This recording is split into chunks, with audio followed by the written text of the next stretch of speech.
बाटला house encounter पर आज Saket court अपना फैसला सुना सकती है। कोर्ट ने आईएम के कथित आतंकी शहजाद अहमद पर 20 जुलाई को फैसला सुरक्षित रख लिया था। हालांकि अभियोजन पक्ष के पास शहजाद के खिलाफ पर्याप्त सबूत हैं और उसने कोर्ट के सामने 70 गवाह पेश किए थे, जिनमें से 6 गवाह चश्मदीद थे। वहीं शहजाद ने अपने बचाव में अहमदाबाद के साबरमती जेल में बंद 2 आतंकियों सैफ और जिशान की गवाही वीडियो कॉन्फ्रेंसिंग के जरिए करवाई थी। शहजाद के मुताबिक उसे इस मामले में फंसाया गया है। दिल्ली में 2008 में हुए बाटला हाउस एनकाउंटर में मारे गए परिजनों की निगाहें आज के इस फैसले पर टिकी है। एनकाउंटर में मारे गए इंस्पेक्टर मोहन चंद शर्मा के परिवार भी अरसे से कोर्ट के फैसले का इंतजार कर रहे हैं।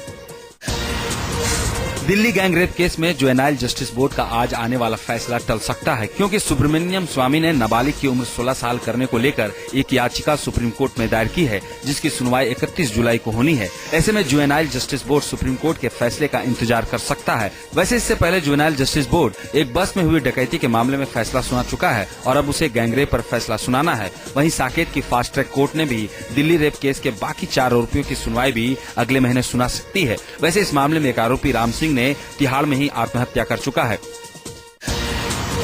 आम चुनाव में भले ही अभी देरी हो, लेकिन मोदी ने जब से बीजेपी के चुनाव अभियान समिति की कमान संभाली है, मोदी की कमान से निकले हर तीर का निशाना कांग्रेस और केंद्र सरकार की यूपीए सरकार होती है और खास तौर से यूपीए सरकार के मुखिया प्रधानमंत्री मनमोहन सिंह होते हैं। अहमदाबाद से मोदी ने एक बार फिर से केंद्र सरकार पर सियासी वार किया है। मोदी ने इस बार हमला देश की आर्थिक नीतियों पर की है। मोदी ने रुपए की गिरती कीमतों को लेकर अपने अंदाज में चुटकी भी ली।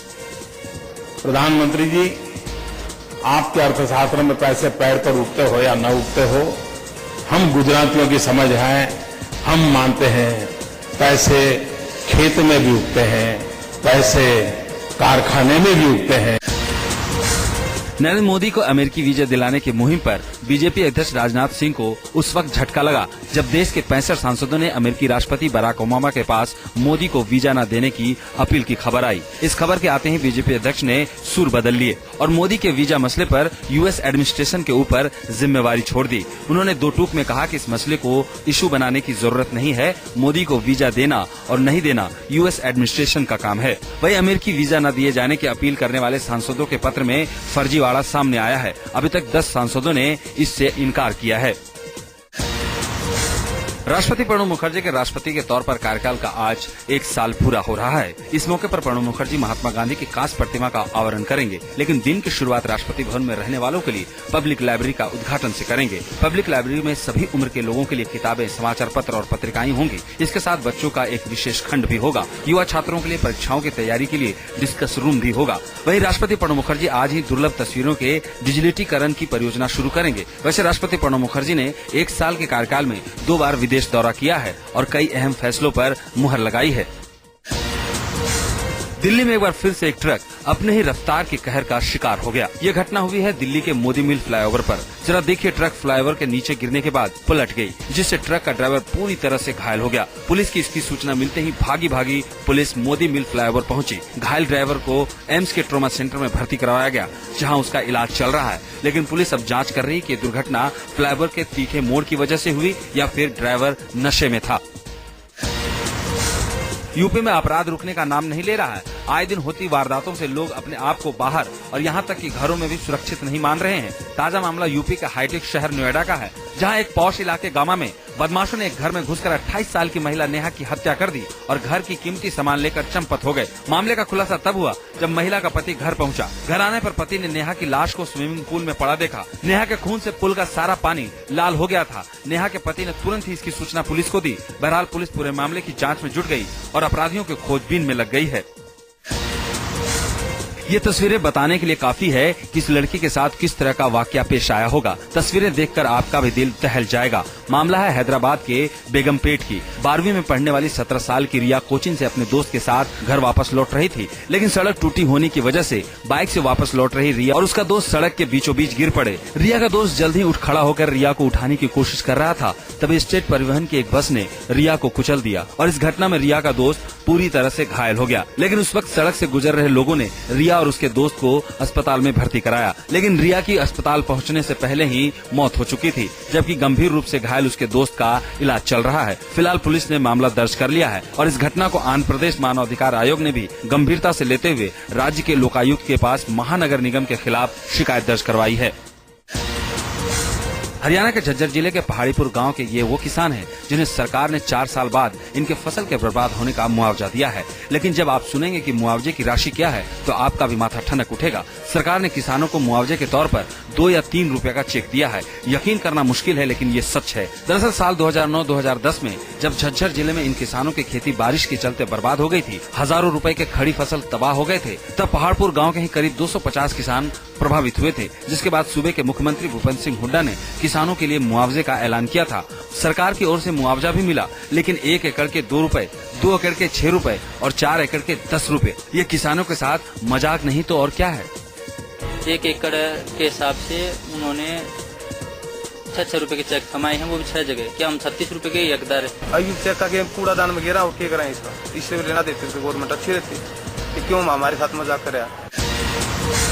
यूपी के मुरादाबाद के एक सरकारी स्कूल में मिड डे मील में मरा हुआ मेढक मिलने से हड़कंप मच गया, लेकिन गनीमत रही कि खाने से पहले मासूमों की नजर मरे हुए मेढक पर पड़ गई। मेढक मिलने की खबर मासूमों के परिवार को पता चली तो स्कूल में हंगामा शुरू कर दिया। स्कूल के मिड डे मील में मेढक मिलने के बाद स्कूल प्रशासन के खिलाफ शिकायत दर्ज करवा दी गई है। स्कूल के हेडमास्टर को भी सस्पेंड कर दिया गया है। गौरतलब है कि पिछले हफ्ते बिहार के छपरा में मिड डे मील खाने से 23 बच्चों की जान चली गई थी। वहीं हरियाणा के पलवल के एक स्कूल में मिड डे मील में मरी हुई छिपकली मिली थी। इसके बावजूद मिड डे मील बनाने और परोसने के दौरान स्कूल सावधानी नहीं बरत रहे।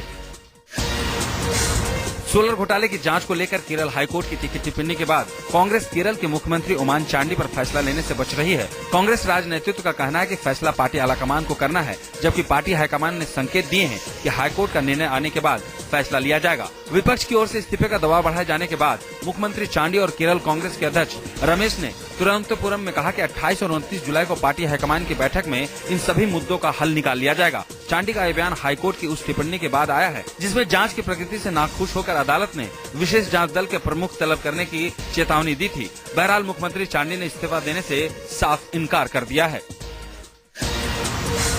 केदारनाथ में 2 दिन में फंसा ट्रांस भारत एविएशन कंपनी का हेलीकॉप्टर गरुड़ चट्टी के पास दुर्घटनाग्रस्त हो गया। इस हादसे में चॉपर के पायलट और टेक्नीशियन की मौत हो गई। यह हेलीकॉप्टर मंगलवार को राहत दल को लेकर केदारनाथ गया था। पुलिस अधीक्षक विजय सिंह ने बताया कि दोनों के शव बरामद कर लिए गए हैं। मौसम खराब होने की वजह से हेलीकॉप्टर क्रैश हो गया। मंगलवार को 2 हेलीकॉप्टरों ने डीआईजी के साथ ही 10 सदस्यीय टीमों को लेकर केदारनाथ के लिए उड़ान भरी थी। मौसम खराब होने के चलते दोनों हेलीकॉप्टर वापस नहीं लौट पाए थे। बुधवार को करीब 3:30 बजे मौसम खुलने पर दोनों हेलीकॉप्टर ने वापसी के लिए उड़ान भरी, लेकिन करीब 1.5 किलोमीटर बाद ही गरुड़ चट्टी के पास एक हेलीकॉप्टर दुर्घटनाग्रस्त हो गया। मुंबई में लगातार हो रही जोरदार बारिश ने ट्रैफिक की रफ्तार सुस्त कर दी है। भारी बारिश की वजह से जगह जगह जल भराव हो गया है, जिसकी वजह से लोगों का जीना मुहाल हो गया है। सड़कों में घुटनों घुटनों तक पानी भर गया है, जिसके चलते लोगों को काफी मुसीबतों का सामना करना पड़ रहा है। बारिश की वजह से सड़क, रेल यातायात पूरी तरह से प्रभावित हुआ है। मुंबई के कई इलाकों में भारी बारिश को देखते हुए एहतियातन स्कूल और दफ्तर भी बंद कर दिए गए हैं। मौसम विभाग के मुताबिक आने वाले 12 घंटे भारी बारिश की आशंका है। समुद्र में हाई टाइड का खतरा बना हुआ है। समुद्र की लहरें 4 मीटर से ज्यादा ऊंची उठ रही है, जिसके चलते मछुआरों के समुद्र में जाने पर भी मनाही कर दी गई है। अस्पताल में हजारों की भीड़ लगी है। शोर शराबे से पूरा हॉस्पिटल गूंज उठा है। दरअसल आसाम के बोकलिया घाट में एक ग्रेनेड फटने से पूरा इलाका दहल उठा और इसकी चपेट में कई लोग आ गए। बुधवार की शाम 7 बजे इलाके में ग्रेनेड फटा। इस धमाके में 2 लोग मारे गए हैं, जबकि 2 दर्जन से ज्यादा लोग घायल हो गए हैं, जिसमें कई लोगों की हालत गंभीर है। घायल का इलाज अस्पताल में चल रहा है। वहीं पुलिस इस विस्फोट की जाँच में जुट गई है। भारत कुमार के नाम से मशहूर बॉलीवुड एक्टर मनोज कुमार 75 साल के हो गए हैं। अभिनेता मनोज कुमार के गॉल ब्लैडर का बुधवार सुबह कोकिलाबेन धीरूभाई अंबानी अस्पताल में सफल ऑपरेशन किया गया। बुधवार को ही मनोज कुमार का जन्मदिन भी था। मनोज कुमार को 3 दिन पहले ही कोकिलाबेन अस्पताल में भर्ती कराया गया था। अस्पताल के कार्यकारिणी निदेशक राम नारायण ने बताया कि ऑपरेशन 1 घंटे तक चला और पूरी तरह सफल रहा। हिंदी फिल्म जगत में मनोज कुमार एक ऐसे बहुआयामी कलाकार के तौर पर जाने जाते हैं जिन्होंने फिल्म निर्माण की प्रतिभा के साथ साथ निर्देशन, लेखन, संपादन और बेजोड़ अभिनय से भी दर्शकों के दिल में अपनी खास पहचान बनाई है।